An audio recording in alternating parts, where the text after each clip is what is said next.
No out வே 2024 தந்தி one YouTube சேனலில் தமிழில் வெளிவந்த ஒரு survey suspense thriller movie. Nitin Devender இந்த படத்தை டைரக்ட் பண்ணியிருக்காங்க. பேசில் ஜோசப், ரவீனா நாயர் மற்றும் பல இந்த படத்தை நடிச்சிருக்காங்க. இந்த படத்துடைய கதையை பார்த்தரலாம். படத்துடைய ஹீரோ மிகப்பெரிய ஒரு தொகையை ஒரு இடத்துல கடனாக வாங்கி தன்னுடைய ஃப்ரெண்டோடைய பிஸ்னஸில் போடுறாரு. இவங்களுடைய பிஸ்னஸ் ஸ்டார்ட் பண்ணுற டைமில் கொரோனா வந்துருக்கு.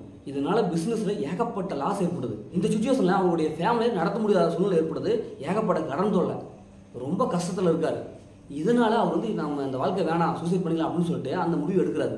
இப்போ இறுதியில் அவர் நினைச்சபடி சூசைட் பண்ணாரா இல்லையா, இந்த கஷ்டத்துலேருந்து அவர் எப்படி மீண்டாரு, இறுதியில் என்னாச்சு அப்படிங்கிறதா இந்த படத்துடைய ஒன்லைன்.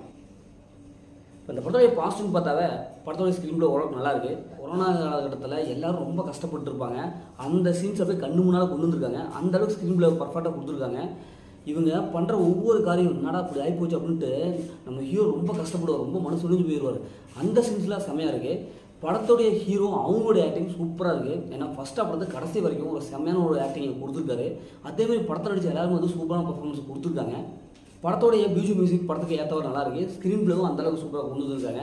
கொரோனா காலத்தில் எத்தனையோ பேர் தங்களுடைய பிஸ்னஸை இழந்து, வாழ்வாதாரத்தை இழந்து ரொம்ப கஷ்டப்பட்டுருப்பாங்க.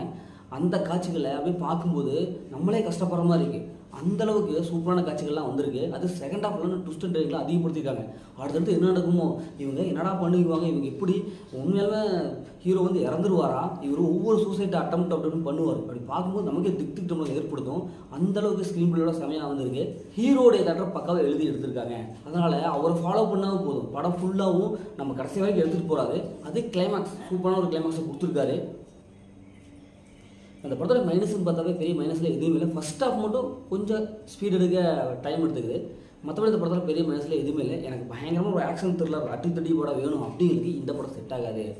இது உள்ளபடி ஒரு சர்வே படம். அதனால் மெலடியாக அடுத்தது என்ன நடக்கும் அப்படின்ட்டு பொறுமையாக பார்க்குறது இந்த படம் கண்டிப்பாக 100% செட் ஆகும்.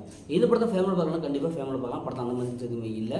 மொத்தத்தில் படம் சூப்பராக சுமாராக இந்த படம் ஒரு ஒன் டைம் வச்சுக்கணும் தான் நான் சொல்கிறேன். ஓகே, இதேமாதிரி அடுத்த ஒரு புதிய மூவி ரிவ்யூஸ் இப்போ உங்களிடம் உங்கள் கவி பாருங்கள்.